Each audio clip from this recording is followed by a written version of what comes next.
Welcome to Topics in Drug Discovery. In the next session, we're going to look at high-throughput screening. The objectives of this session are to explain the role of HTS in the drug discovery process, to understand how biochemical and cell-based assays are used in high-throughput screening, and to explore the challenges of high-throughput screening in the drug discovery process. So what is high-throughput screening? Well, high-throughput means having a large capacity for efficient repetition. Let's just take the laser pointer. Screening is performing an experiment to determine the nature of a material of use. So high-throughput screening is repetitive experimenting, and this means like thousands of times to find a series of compounds that have drug-like activity. Looking at the high-throughput process. So the high-throughput process is a subset of drug discovery process that can be described as a phase from target to lead. And this phase can be broken down into the following steps. First, you have the target choice. Next, then we look at the reagent procurement, which then we can then feed into assay development and validation. Then we can then screen collections, which then are implemented in a high-throughput screening. We capture the data, store the data, and analyze, which then will generate our leads. So next we're going to consider the historic perspective around high-throughput screening. It was only about 100 years ago that the birth of systematic drug research came about. And in fact, the first screen was done back in 1907, where there was a discovery of salpicin, which was used for the treatment of syphilis. The well plate, or microplate, was actually first created back in 1951 by a Hungarian physician, scientist and inventor known as Dr. Takacsi, who had hand machined 6 rows of 12 wells out of a special plastic plate called PMMA, and which is commonly known as the trade name as Lucite.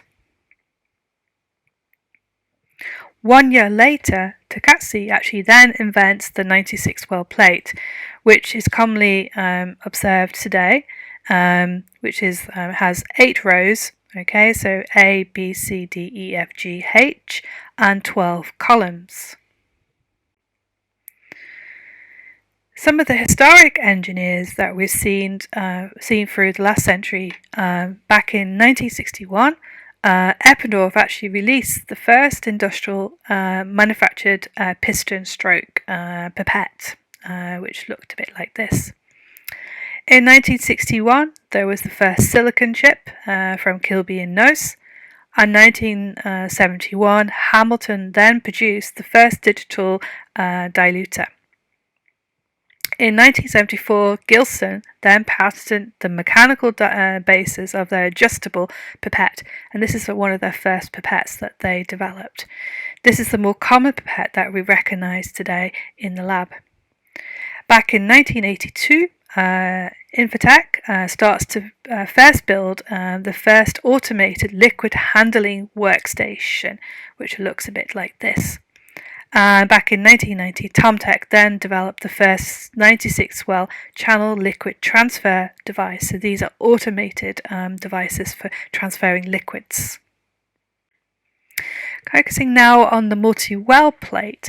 So the multi-well plate was actually first high throughput was actually first introduced by pharma industry back in the 1990s. And in fact, the first 384 well plate was developed by Dr. G. Lennon in 1992. And in fact, a Society of Biomolecular Sciences known as SBS, a standard was agreed in 1995.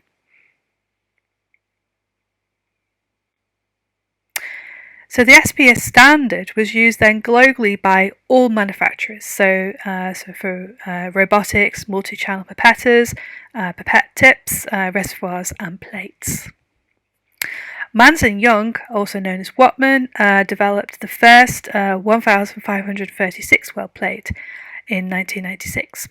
And then the same team then develops an even larger plate of 3,456 well plate in 1996. Oldenburg, DuPont, develops a 9,600 well plate in 1997.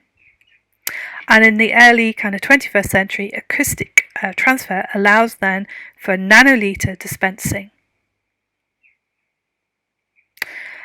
And currently, in 2016, ELRIG, which is the European Laboratory of Research and Innovation Group conference, shows that the 384 well plate is still the most popular format used in drug discovery. Here's just a table comparing the multi-well plates. So we've used in the past the 96 well plates in our kind of practicals, and typically the assay volume you're looking at is anything between 100 to 200 microliters per well. Now, both humans and robots can use this type of plate. The 384 well plate, this takes smaller volume, between 25 and 50 microliters, and this can be used by human and robots. There is also a low volume 384 plate. Again, this is smaller volume between 5 and 20 microliters, and this can be used by both humans and robots, but only just. The slightly larger plates, which are the 1,536, they take smaller volume, anything between 2 and 10 microliters. Robots can only really use this. The 3,456 well plate takes a volume of 1 microliter, so this is really kind of small, and it's only possible that robots can pipette into these types of plates. And then the even larger plates, which are the 9,600, we use a typical assay volume of 0.2 microliters. This is in the kind of nanoliter range, and definitely only robots can pipette in this range. So looking at the multi-well development, we can see that through time the multi-well plates have actually got bigger. Okay, so and also the volumes that we're pipetting has got smaller. And this kind of started back in the early 1990s, and in late 2000 we had developed the much larger plates. So there's a number of challenges with kind of miniaturizing the amount of volume that we pipette into the well, and there's some kind of disadvantages and advantages of pipetting small volumes. Some of these are some of the challenges that we kind of face. So there's some physical properties of liquids that have greater effects on the kind of smaller volumes. So things like evaporation, and you can lose like sample loss. And this is actually more evident when you're working with smaller volumes. Also, you can get like surface tension, so the entire assay volume may actually stick to the end of the tip. I don't know if you've seen this before when you've been pipetting a small volume, that the volume, the liquid can actually stick to the outside of the tip, and you get this kind of hanging drop effect. And also you have electrostatic forces that kind of move powders and liquids. So what is needed for high throughput screening? So first we've got like our target phenotype. We need to then develop the assay, and we'll look at the plate type, the cell number, the protein amount, the assay components, and also duration. Do we miniaturize this? So we go from 96 well plate to 384. This may decrease the variation, enhance separation of signal. We also need to kind of optimize the Z prime, which is an important aspect of assay robustness. So what makes a good target? So identifying a biological target that is actually druggable. A target is termed druggable if its activity or behavior or function can be modulated by a therapeutic, whether it is a small molecule drug or a biologic. Proteins and nucleic acids are both examples of biological targets. So there are some properties of a promising drug target. So the target has a confirmed role in a pathophysiology of a disease or is disease modifying. The target expression is not evenly distributed throughout the body, So that's maybe a good indication that it's a good target for that particular cell type or tissue type. The target's 3D structure is available to assess the drugability, so we can actually then design drugs using computer-aided drug design. The target is easily assayable, enabling kind of high throughput screening. The target possesses a promising toxicity profile, so potential adverse effects can be predicted using the phenotypic data. The proposed target has a favourable intellectual property status, or IP, so this is relevant for pharmaceutical companies.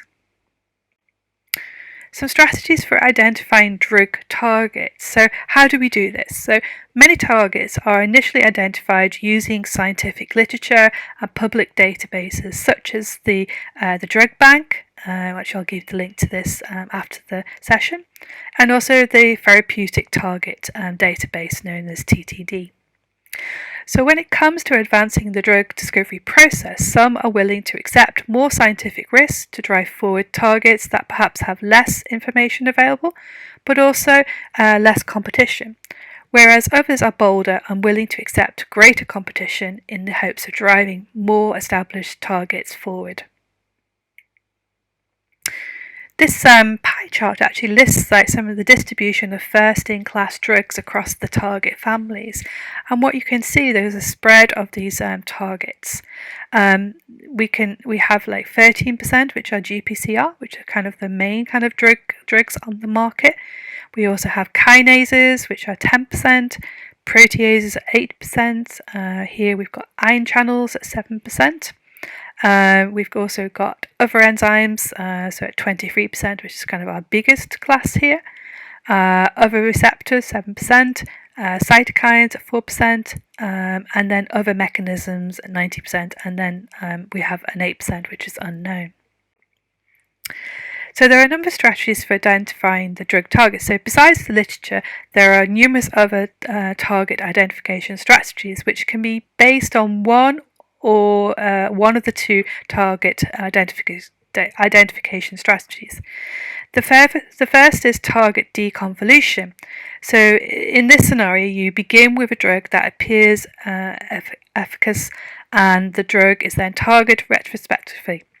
The other is known as target discovery. So this approach works on the concept that if you want a new drug, you must find a new target. So once a target is identified, compound libraries then are screened to find the drug that binds to the target and elicits the desired effect. This is kind of like an overview of the target deconvolution versus target discovery. So we have the identification of our target, and then we have to decide do we have a compound already? So then we can perform target deconvolution. If we want a compound, then we have to enter a target discovery. The goal is then to obviously identify one target and then afterwards to validate that target. So comparing the target deconvolution versus target discovery. So the phenotypic approach to drug discovery falls within the realms of target deconvolution and involves exposing cells, isolated tissues, or animal models to small molecules to determine whether a specific candidate molecule exerts the desired effect, which is observed by a change in the phenotype. Whilst numerous animal models can be used now for the characterization of small molecules and small-scale drug screening approaches. The use of many cells is often favoured due to their capability with high throughput screening and greater physiological relevance. The phenotypic approach goes beyond individual proteins or nucleic acids and involves the study of the entire signalling pathways, and the drug's effect is determined before the specific biological drug target that underlies the observed phenotypic response is identified. So if we look at the target deconvolution, target deconvolution can be achieved by numerous methods. So for example, we can use affinity chromatography. Also we can use expression, so using cloning. We can also use protein microarrays, which are reverse transfected cell microarrays, and also biochemical suppression. So the advantages and challenges of phenotypic drug discovery. So the greatest advantage of phenotypic approaches have over target-based is their ability to demonstrate the efficacy of a drug in the context of cellular environment. The drug is acting on a target in its normal biological context, so rather than a purified target in a biochemical screen. So we have to bear in mind the cost, the variability of cells, the complex assay methodology, and the throughput are all potential challenges associated with cell-based phenotypic screens. However, as assays become miniaturized, the use of three-dimensional cell models known as organoids or spheroids continue to gain momentum, and both the scalability and physiological relevance have been improved, so leading to a greater adoption of the phenotypic approaches. In addition, this resurgence in the phenotypic screening has encouraged further major technological advances, including the development of iPS cell technologies, so using stem cells, gene editing such as CRISPR, and also detection and imaging assays, which again are positively impacting this approach. So these are really being used now in the drug discovery process. If we look at the target discovery, so in the target-based drug discovery, so we have the biological drug targets, they are already established or discovered, so we already know about them before the lead discovery starts. So the target discovery is kind of like the cornerstone of the target-based screening. And the target's role in a disease process is known. This target is then used to create relevant system-based assays, and is a vast compound library which are then screened in search of a hit and also a candidate drug. So the advantages and challenges of target-based discovery. So the fact that the knowledge of a drug candidate's molecular mechanism is understood from offset presets as a key advantage over phenotypic approaches, and target-based methods are typically easier to carry out and also less expensive to develop, and the process is much faster. The target-based drug discovery can exploit numerous approaches, including crystallography, computational modeling, genomics, biochemistry, and binding kinetics. And that helps us to uncover exactly how the drug interacts with the target of interest. And then this actually enables us then to develop the structure-activity relationship, known as SARS. So it's the relationship between the structure and the biological activity of a molecule. Also, it allows us to develop the biomarkers. So this is really for the detection of the disease. And also we then can discover future therapeutics that act at the specific target of interest. This kind of is like an overview of target deconvolution, discovery and validation techniques. So for the target deconvolution, we would use techniques like affinity chromatography, expression cloning, protein microarray, and reverse transfected cell microarray, as well as biochemical suppression. For target deconvolution, discovery and validation, we can use RNAi, so knocking out genes transiently. For target discovery, we can use DNA microarray, systems biology, and the study of existing drugs.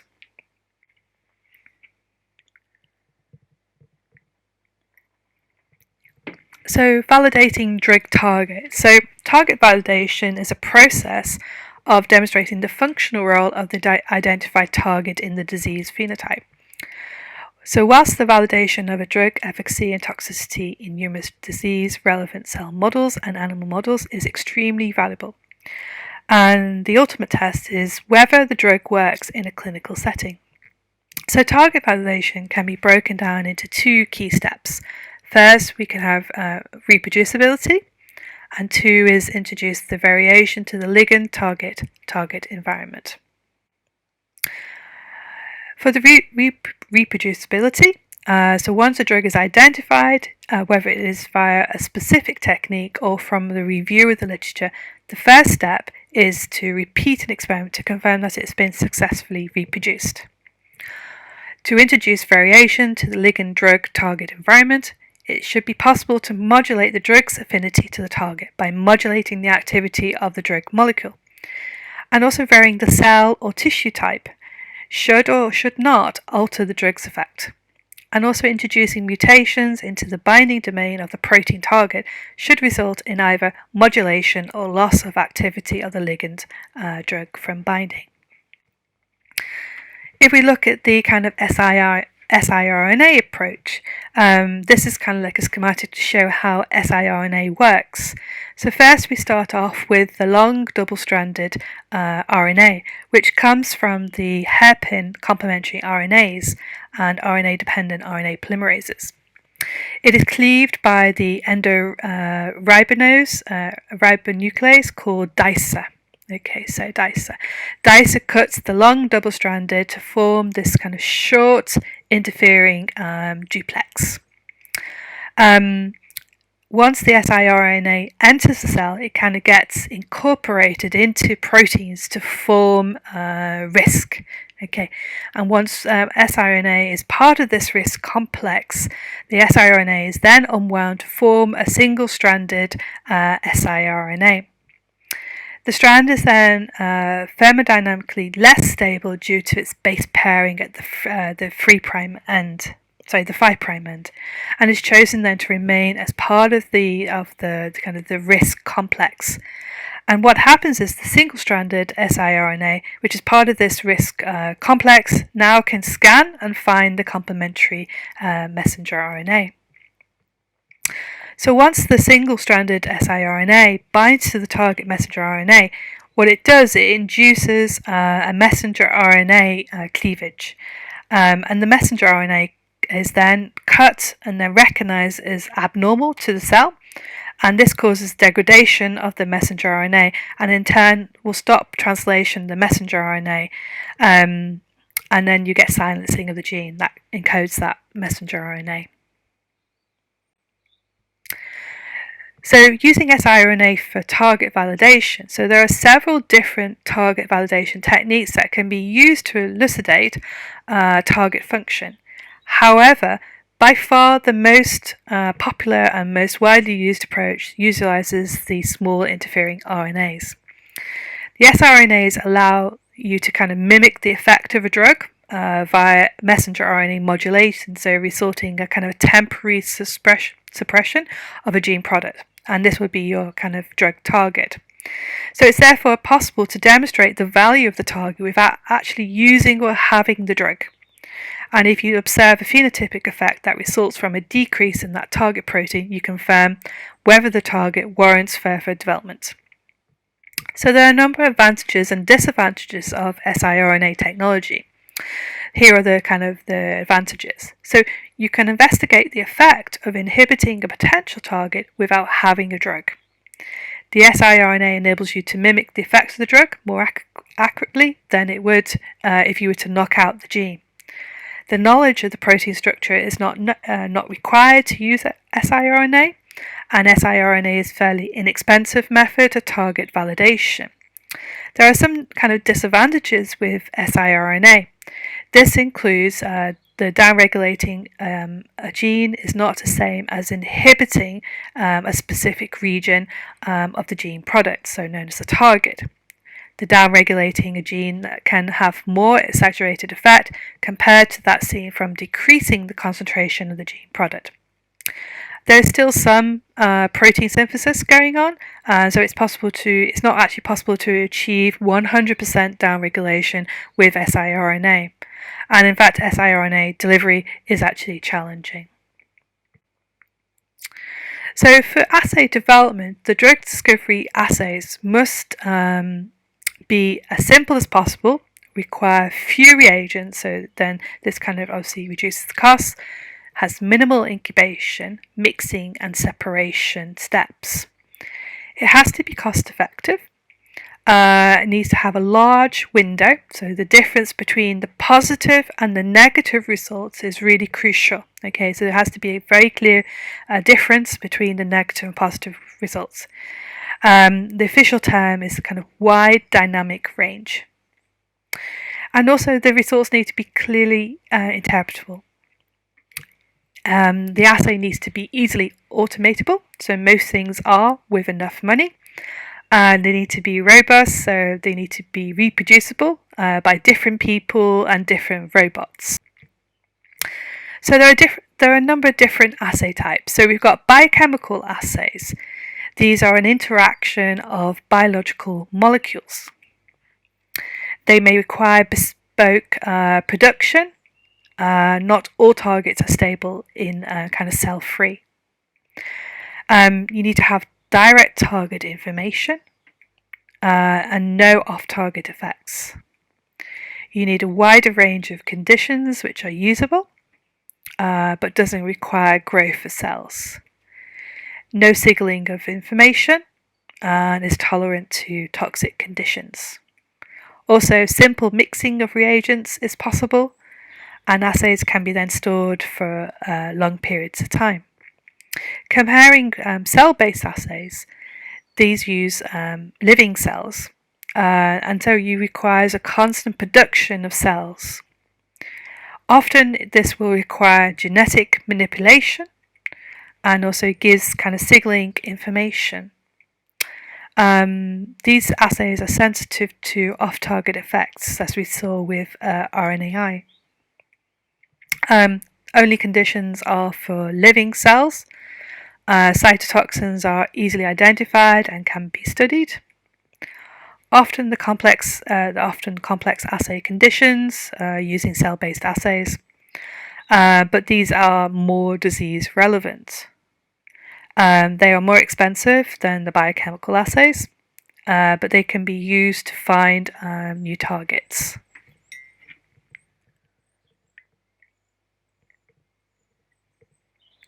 Okay.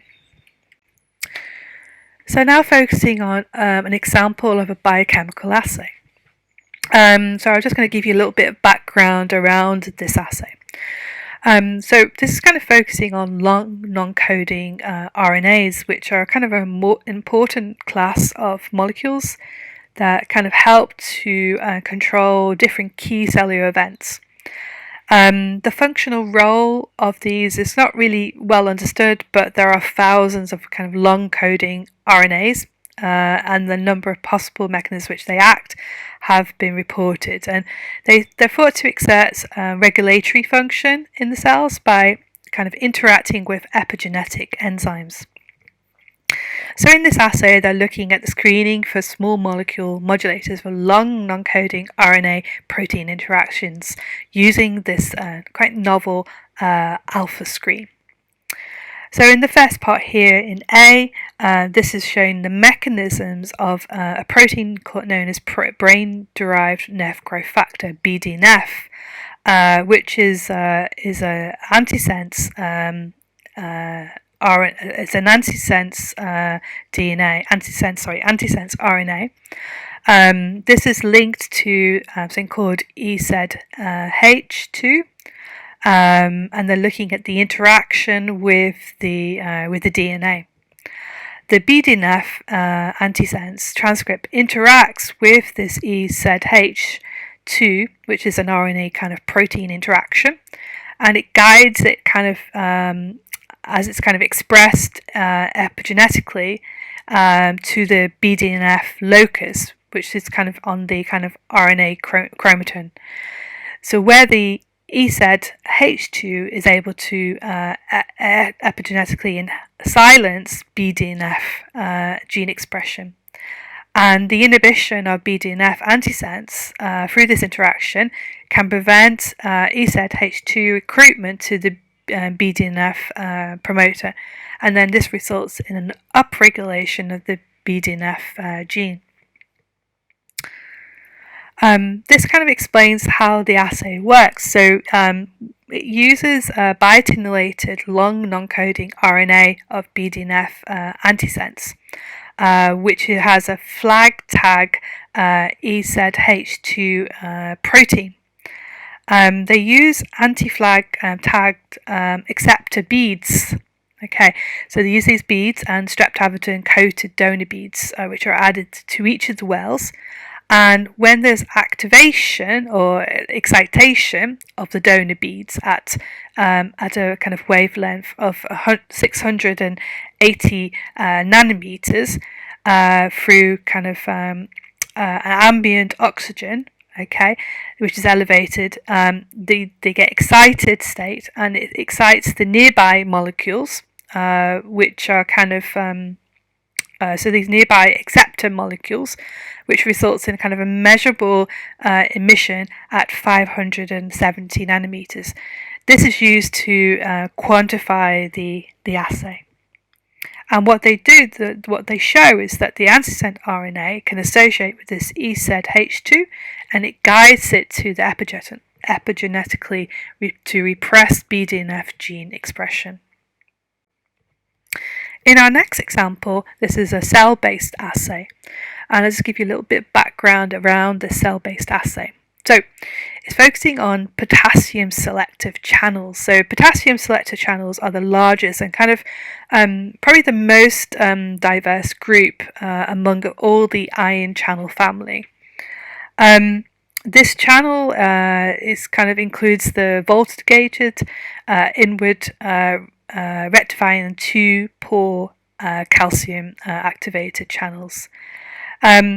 So using this kind of thallium sensitive fluorescent dye known as benzothiazole in a kind of high throughput compatible assay for potassium channel activity. So what you can see here on the left, this is the closed state, and then on the right is the open state. And here we've got like this is like the raw signal, which is kind of detected.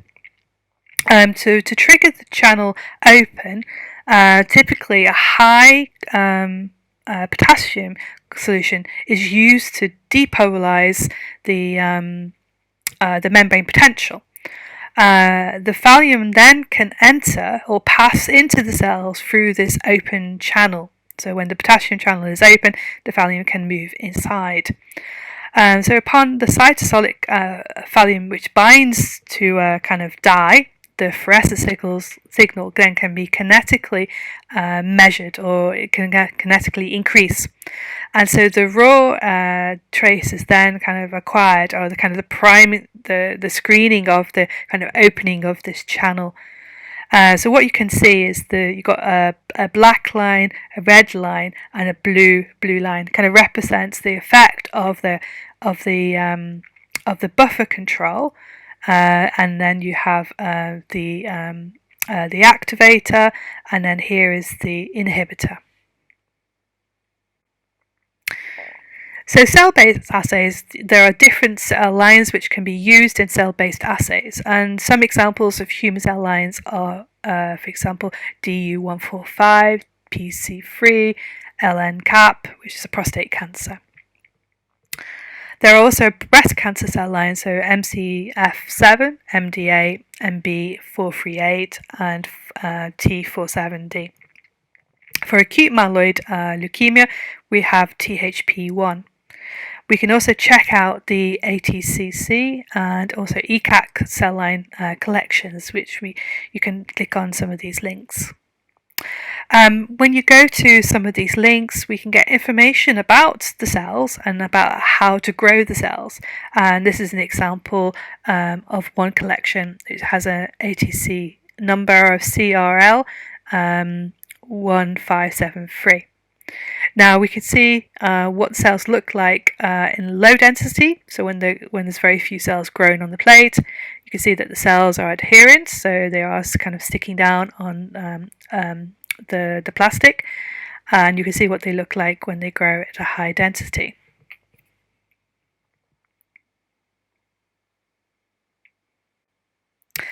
So confirming assay robustness. So high throughput screening, when we scale the experiments, we're screening which kind of requires a repeatability. And robustness is kind of an alternative term to assay quality of the assay. So high quality assays equals the kind of same results every time without an error. So we can measure this as something called the Z prime factor. So the Z prime factor is an industry standard for measuring robustness. Okay, and the Z prime factor is this equation. So Z prime equals 1 minus 3 times standard deviation of our positive control, plus 3 times the standard deviation of our negative control, and then we divide by the mean of our positive control minus the mean of our negative control. So if we get a value of close to 1, Z prime close to 1, then this is a perfect assay. If we have a Z prime anything above 0.5, then this is acceptable. But anything below 0.5, then the assay has failed. So when we perform the Z prime assay, we have to set up our plate. This is an example with a 384 plate, but essentially we have opposite each other our positive controls. So these are 2 sections on the plate. On the other parts of the plate, we have our negative control. So these are in the blue here in the blue boxes. And then also we make 3 replicates. So we take this plate and we make 3 replicates of this plate. So there's kind of a constant monitoring of Z prime when we're performing the assay. So once you've established the assay robustness, it still needs to be constantly monitored. And most large pharma actually use the outside columns, so these columns here, to monitor the Z prime in every plate. So you can actually put your positive and negative controls here. And that's something that VenomTech use in their kind of target venom arrays, because they actually keep these columns empty so you can actually add a positive and negative control. When we look at plate uniformity and signal variation assessment, there is, for example, the identification of beta hematin inhibitors in the high throughput screening effort reveals that scaffold with in vitro anti-malarial activity. So what they did was they set up this workflow, and the workflow kind of consists of this kind of high throughput beta hematin assay, and they tested 144,330 test compounds in this assay, and they were delivered to 384 well microplates using a non-contact liquid handler, which was then followed by the addition of buffers and heman, and as well as a reagent called MP40. And they use this bulk system. The plates were then incubated while shaking for about 6 hours at 37 degrees prior to the addition of pyridine solution. The absorbance values of the test compounds were then read using a SpectraMax, and the plate then kind of established hits of less than 80% inhibition. So any of the hits that kind of were above this 80% were potential leads.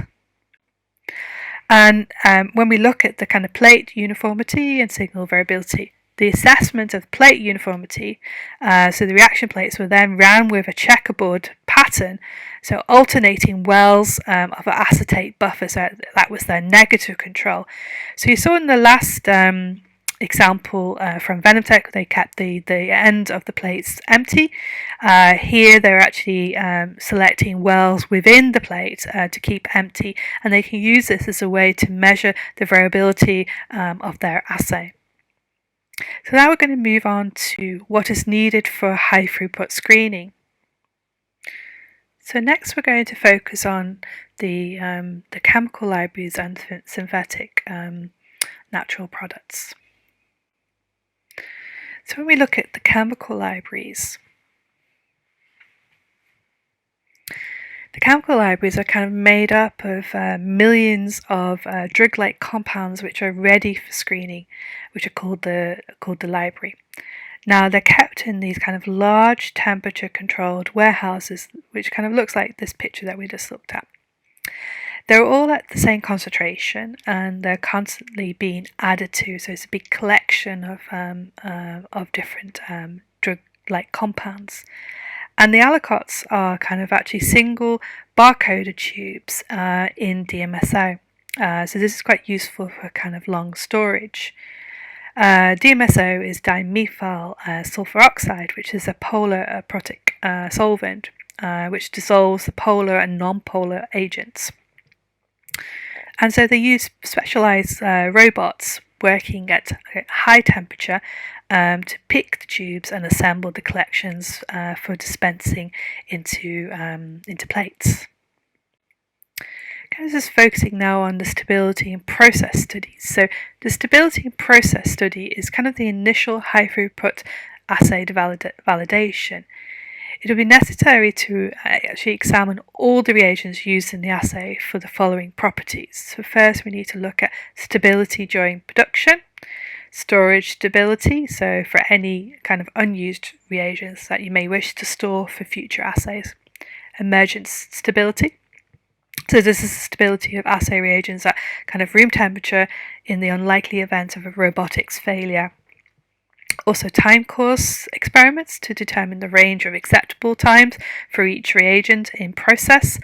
This is of particular importance for both cell health, which may be subject to changes over time as plates are seeded throughout the course of the experiment.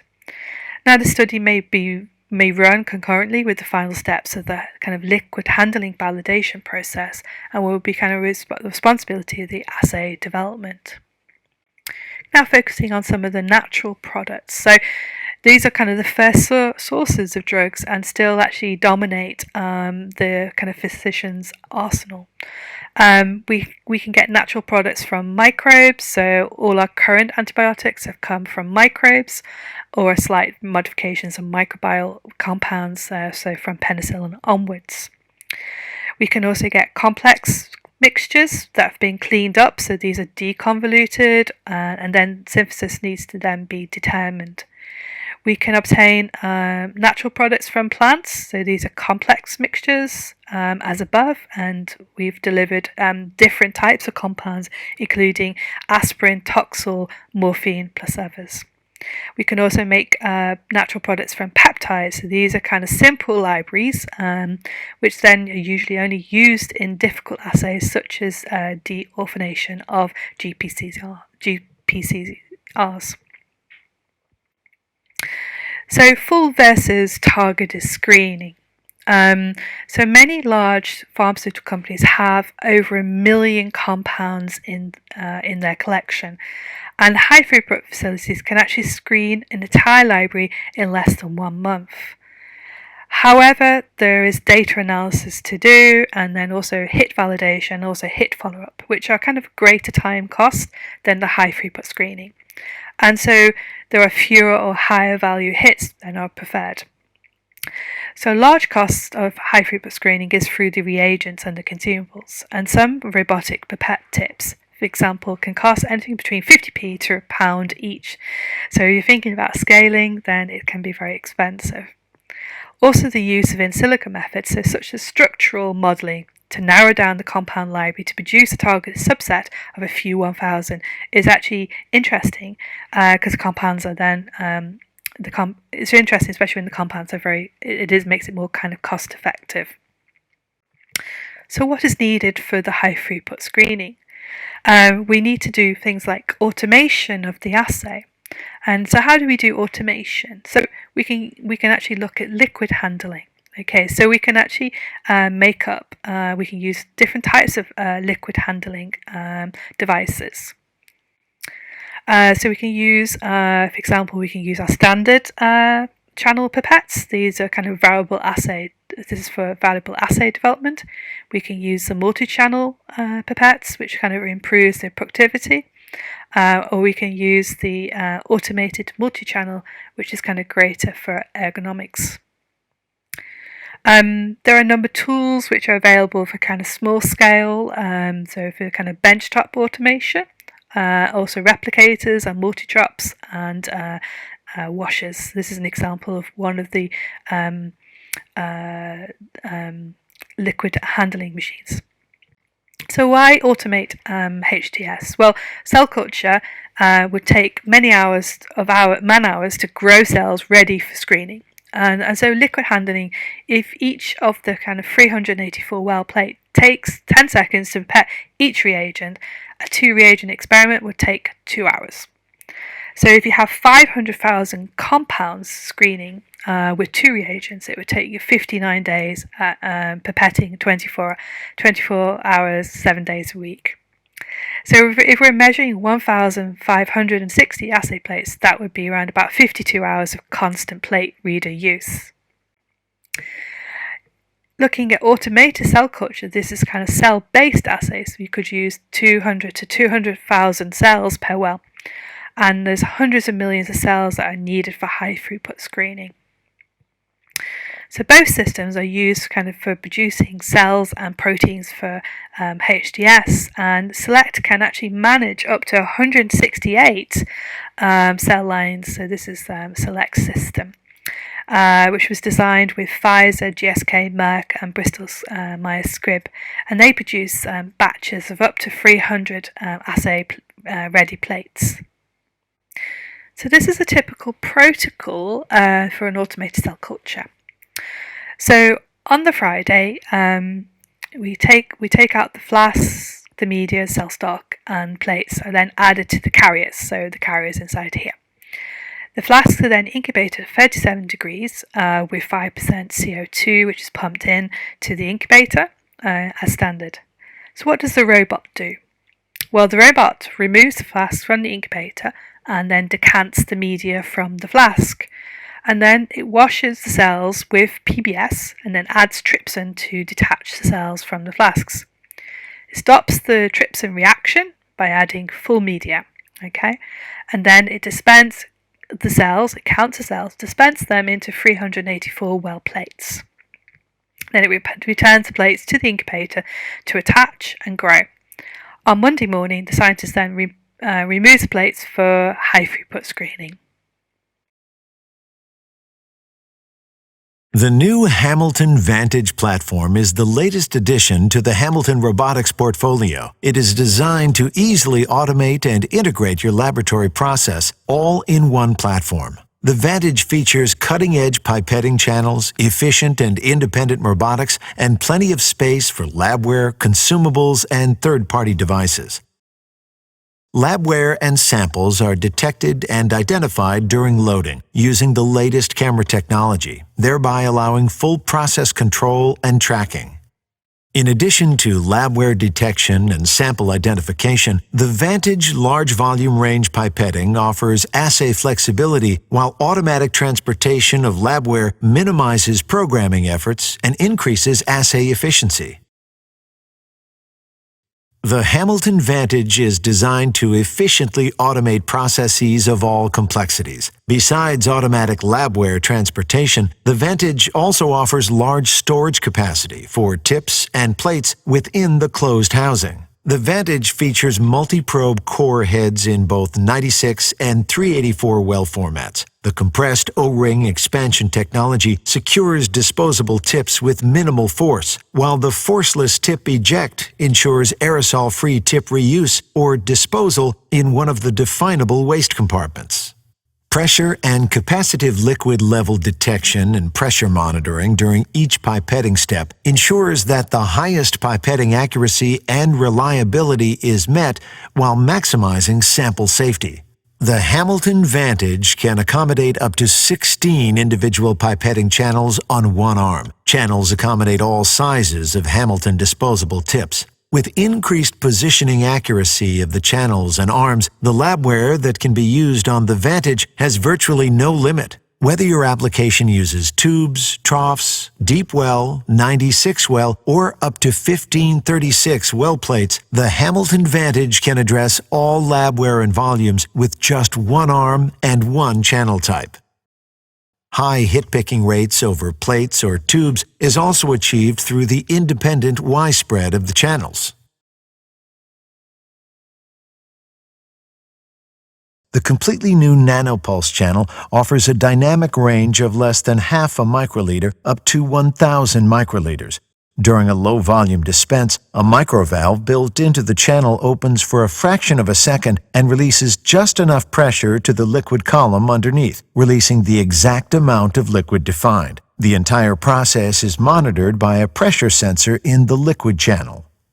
Aside from the Vantage hardware, which offers users physical safety, the Instinct 5 software further ensures process security.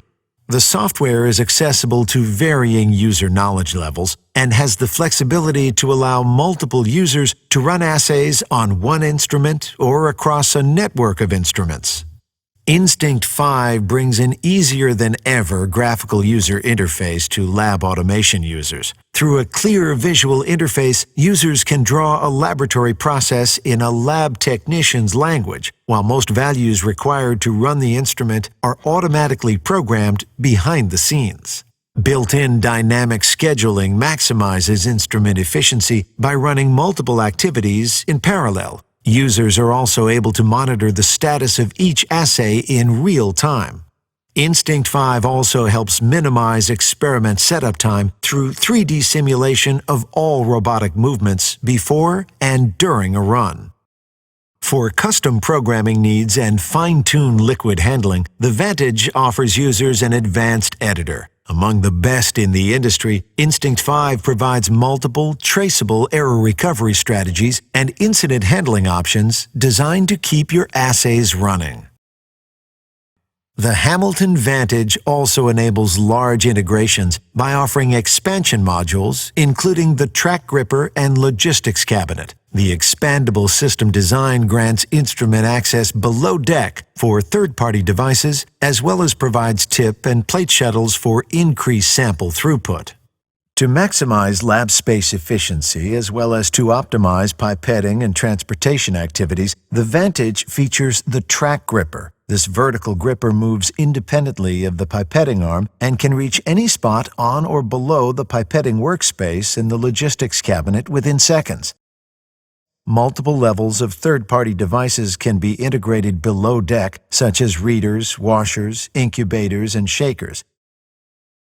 The track gripper simply delivers labware below deck and the CELA-compliant device is automatically started. Once completed, the plate is moved to the next destination.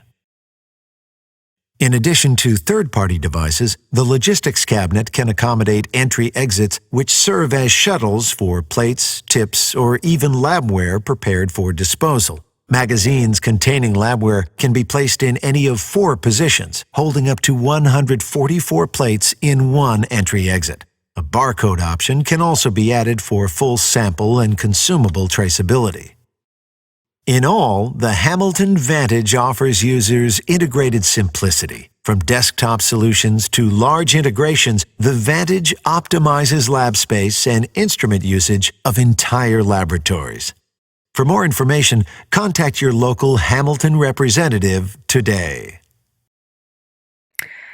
Regarding acoustic liquid transfer, so this allows using sound waves to move liquids from this plate, so this is a source well plate, directly above using sound waves. Now it's actually quite an interesting device from LabSite, and we'll have a look at this during the session, but you can also click on the website to get the video.